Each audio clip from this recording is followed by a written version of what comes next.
Welcome, everyone. I'm Laura DeFranco, the CEO of Brave Healer Productions, where we have a mission to wake the world up to what's possible. And here today to help me with that mission is one of the most amazing expert authors of a new book that we have coming out called Love Warriors, The Conscious Expert's Guide to Healing, Joy, and Manifestation. Birgit Lueders, welcome.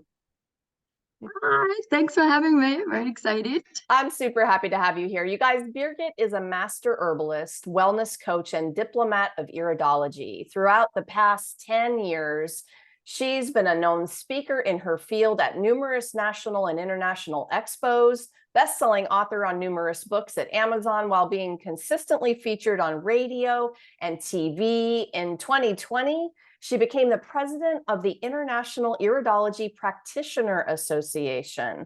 I love your work, and because you and I have been here before, I know a little bit about you already, which is kind of fun today, right? Thank you so much for being willing to share your story in Love Warriors, and for the incredible master teachings you're sharing too. This book, is full of awareness practices like yours that are going to transform people's lives. Would you share a little bit about your chapter with us? Oh yeah, first of all, I'm chapter 4, and I believe in numeric angelic energy, and 4 is always about teaching, right? Oh, So okay. I was like excited about that right away, how, there's no coincidence. So first of all, when I got the opportunity to work with you with Love Warrior, I first thought like to myself again, like, am I a love warrior? Like, who is a love warrior? Like, I was like, and because English is my second language, I was even Googling it and figuring out, where does this word love warrior come from? And then I'm like realizing we're all love warriors.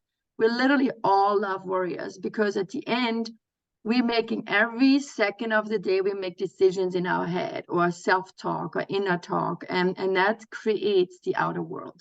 That's really where it's at. So we are like warriors in our own head, literally making the right decisions that brings us a soul experience here on earth. And with this information, I created healing with my clients. So most clients come to me with like physical weaknesses that's obvious to them, like maybe adrenal fatigue or fibromyalgia or something where they kind of like get their energy sucked out and suddenly they can't go on anymore, like that. And that's when they go and want to find, answers from the doctors, and they can't really find anything because nothing really is wrong with them at that time. And this is the perfect time to redesign and rethink about their own life. And that's when I go back to Love Warriors, because Love Warriors is that we give energy either to something that is resonating with us in a soul, or we give energy something because it's the logical mind tells us we have to do this, or we have to go this way.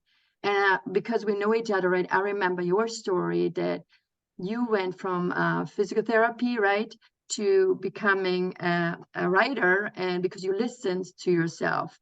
And if I just take your example, if you would have not done this, then you might have maybe even exhibit slowly physical weaknesses or physical dis-ease, how we could say it, because you weren't on the right track.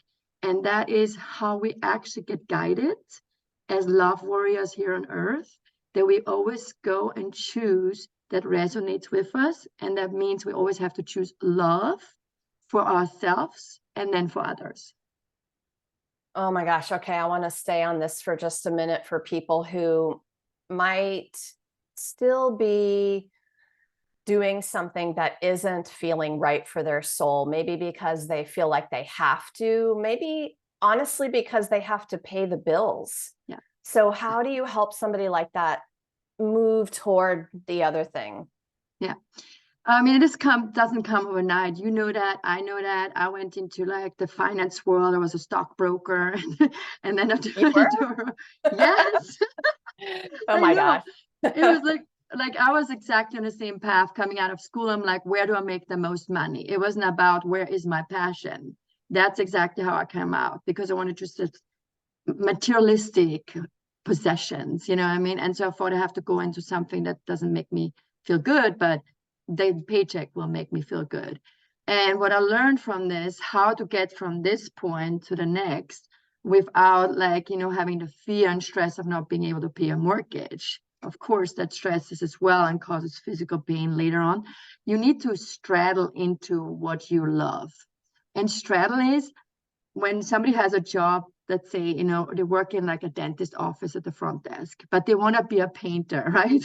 And they know it deep in their heart, there will never be money in painting because they manifest that there will never be money in painting. So they first have to let go of the manifestation that this is hopeless. The first thing has to change is the mindset, right?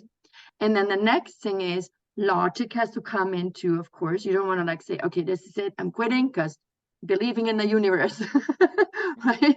It doesn't go like this quickly. You have to then straddle in it, like means maybe do some paintings and sell them on the market, summer festivals, or have a booth and expos on the weekend.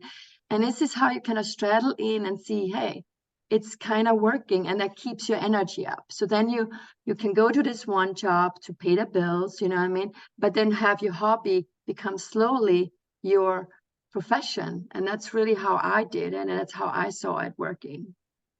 I love the word straddle. I had a visual of that. You can have a foot over there and do some things while your other foot is over here. And, just hopefully you guys can do the splits eventually. Yes. Yes. Yeah, that's exactly when you make the decision now. I'm like Yes. flat down on the floor. I am ready to take on the other side, or, stay where I'm Yes. at. Well, I think what you said is important, and that could really wake people up. Listen, if you're not following your heart and your passion and your soul's purpose, you could start to feel physically ill, and it can get worse even from there. And so I wonder if our listeners, have you ever imagined that some of your physical things that are going on are because, your soul is talking to you? And it wants to push you in a direction. And even though that feels hard inside, it's still a good thing to do. I know you would agree with that. Yeah, absolutely. And not only do I see it on a daily basis with all my clients who just casually stroll in my office because they want to fix their migraines, right? But then when they come to me, I call it, my program is called like Healing Redesigned, because we have to understand that 3 layers of healings: the physical, the emotional, and the spiritual. So when people come into me and I would just fix their migraines, then it would just come back again when they go back to their jobs or to their relationships, or living in the wrong state, or, missing their families. Whatever that situation is, it's always there to create another dis-ease, you know what I mean? So in this case, for me, real healing actually comes, not that I'm giving them great suggestions about the food or the herb, which is the obvious thing for an herbalist, but because I'm an iridologist, I can look into their eyes and kind of find the deeper layers, which then goes more into the spiritual world. And if you believe it or not, the pupil actually reflects your color chakras.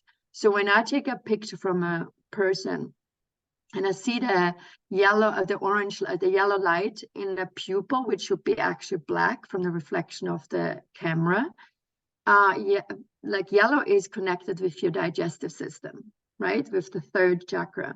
And 3rd chakra is all about self-esteem, right? Willpower, and in digestive issues, right? So when they come to me, then when I see that and they have migraines, right? So now I'm going back to the migraines. I'm like, there's something that she's not seeing her own power with, right? And that is why her body is constantly pushing her to figure out what's going on, which means the migraines make her always stop. You know what I mean? Like I've clearly never had migraines, but I just talked to a client yesterday, and migraines are literally putting you to bed, and you need to shut down the light. You got to close your eyes. And this is where it's very interesting now, because this is when we're going towards the spiritual again, from the physical pain. Emotionally, she doesn't feel the self-esteem, like she's not standing in her own power. And then the 3rd is, well, when I close my eyes or when I shut down, what happens next? And I think it is the only thing that's left is then to listen inward. right? And so when I see all those signs, I'm going into, well, where you don't see your self-confidence. And that's when we ending up figuring out that they're actually in a wrong job, or they don't have the power to get out of the relationship because they don't think they have the self-worth or the self-confidence, or, and then we're peeling, I call it peeling the emotional onion, and peel one layer of the next. Of course, first we go in with the simple thing. Migraines could be a food allergy trigger, or whatever it is. I go with that first. Then we go with the second. What is it that you really actually wanted to do? Where are you afraid of? And then we work on this. And spiritually is when you're already laying there now and your body literally is telling you need to shut your eyes. That means you need to shut the eyes from the outside world and actually create the inside world first. So then the outside world reflects what they actually wanted from the inside. I That makes sense. love listening to this explanation. What a beautiful, holistic, golden nugget you just gave people, right? And something, and more than migraines, there are other things too that just lay you out. You are forced to still yourself, literally, so powerful, Birgit. That was awesome. I want to go back a little bit to you opened right up with, what does it even mean to be a love warrior? And I know that when I created the book, I wanted part of that definition to be about showing up, knowing that our vulnerability is one of our strengths. What do you think about that? Love warriors, like the vulnerability is exactly what you said. Is like everyone comes on this earth with some purpose, right? And most of the time, the weakness is the purpose to help others or shine with, right? So if you wouldn't have that decision to move from physical therapy to author and helping people get the words out, right? The same is with that self-warriors. Like for me, if I wouldn't have dug deep into it and find, my pain, which was the same as other people. I had a major digestive system issues, right? And I had to dig into it and figure out what is going on. Then I would have never found my passion, to help others. And that was always my passion. I always wanted to help others. I loved, even as a kid, sometimes when kids had troubles, I said to them and said, go tell me what's going on. And I had this desire hearing everybody's stories, and then I wanted to fix everybody else too. But there's the problem with the self-warrior. We are always fixing other people a little bit too much. And so in this case, I also had to learn as a love warrior that you have to care about yourself as much as you care for others as well. No doubt. Yes. Super, super important. And if you're one of our fellow healers listening, of course, that's foundational for you because you need to be giving from an overflow, not your reserves. Birgit, I know you're up to a lot of things in the world aside from writing the chapter for this book. What else are you up to? Share about your offerings and your work and all that good stuff. So I offer iridology consultations, which is the major important part of my puzzle for success, where clients can, if they have issues that it's not so clear, I'm not diagnosing with my iridology because it's a genetic strength and weakness tool, which means when I look into the eyes, I can see that there is a DNA that has more weakness with the digestive system, maybe weakness with the pancreas. So it's a great preventive tool because there's a certain phase actually that the body goes. I say it's a 20-year preventive care, which means maybe after 20, you start having digestive system issues, but you never really get sick. And then you have till 40 or 45 to figure out what is going on. But when people don't listen to themselves, then they're not they think they only get the permission to complain when they have a doctor's label, right? But there's so many holistic therapies and treatments you can use to the time to stay in a preventive care. And that's really what I'm offering. I'm always very eager about telling people to come to an herbalist or an iridologist, not when you're completely sick already. Come to an iridologist or an herbalist when you want to, feel better, you know that you don't feel as good as you did like maybe a few years ago, but you can't put your fingers on it, right? So that is what I do with iridology consultation and wellness coaching. Wellness coaching is always about food. Food is medicine, I believe. And when we look at the food as more of an energetic energy, not about calories and proteins and fats, then we also give it more excitement. I noticed that. And then my next projects are that I travel around, as a president for the international organization to give awareness to iridology. Iridology has been around for thousands of years, but it's been written out of the pharmaceutical lectures and books and texts, like I think in the 19th century, because it was too vague. And that is exactly what it is. It's called vague because it's not really diagnosing a disease. It is in the preventive care. So when we see a kidney weakness, it doesn't mean you have kidney stones. So then the pharmaceutical and the doctors, medical world didn't know what to do with it, because at the end you can't really say, is it a kidney stone or is it become one? Kidney failure, kidney, you know what I mean? So it wasn't clear. But when you're healthy, you want to focus on the weakest link.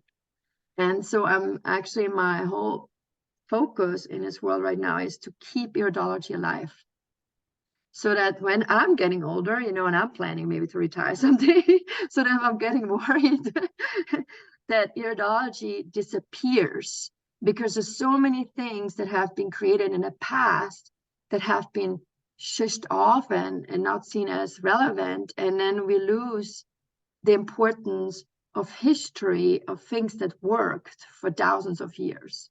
And that's why I'm the carrier of the light of the iridology. And that's one of the things that my passion is. And my second biggest passion lately is fertility help. Infertility is all about preventive care, actually.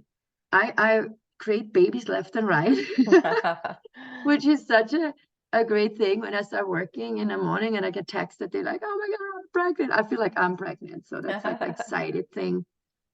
Infertility is a big, huge problem nowadays, because the environment is not as healthy. So are we. So it's kind of like, who gave it to who, right? So unfortunately, it is true that it's not so easy anymore to get pregnant. It was like opposite in the 1920s, I think. Or we're putting too much thought in it. Either way, I feel like my fertility clients right now are my big, huge success, because it's about preventive care. When you have migraines, indigestion, skin rashes, viral infections left and right, then the body decides, not the time to get pregnant. But in a doctor's world, nobody cares about it, because now they go and hammer into the reproductive system and poke it and push it and inject it, but the underlying issues were not solved. That makes a lot of sense. And you're going to give people some pretty big hope if they heard your message today. Oh my goodness. Birgit, you're amazing. Thank you for being here today. You guys, I know that something that you heard today made you curious. Maybe you have a question. Maybe you need some support. So I have Birgit's website and all of the information hooked up down below in the show notes. Give it a little scroll down there, take an exploration. Our authors are very generously there for you to take that next step and to answer a question you might have about iridology, fertility, the prevention of your health. I really encourage you, because these books aren't just books, they're communities of world-changing healers. Birgit is one of them. Birgit, thank you so much for what you do in the world and for being here today to share it with everyone. Thank you. And thank you for you finding your passion, or I wouldn't have had a place to put my words. My total pleasure. Thank you for that. Thank you. Listeners, one of the big missions of these books is to really give you the experts and the community that you need for the healing, joy, and manifesting that amazing life, right? So you're invited to come into our Brave Healer Book Club. I've got that on Facebook, and you can rub elbows with our authors. The link is below for that. And join us for the live stream book launch party that we're going to have for Love Warriors. Yeah, that's in the new year, January 6th. It's going to be on the Brave Healer Productions Facebook page. I've got that linked up below as well. And if you happen to be listening anytime around that date in January, well, go over to Amazon because the book will be ready for you at that point. And I'm lastly excited. today, yes, I know, I'm excited too. Lastly today, everyone, remember, your words change the world when you're brave enough to share them. Are you going to become one of our next best-selling authors? It's time to be brave. Visit us over at bravehealer.com. See you next time, everyone. Thanks. Thank you, Birgit. Bye.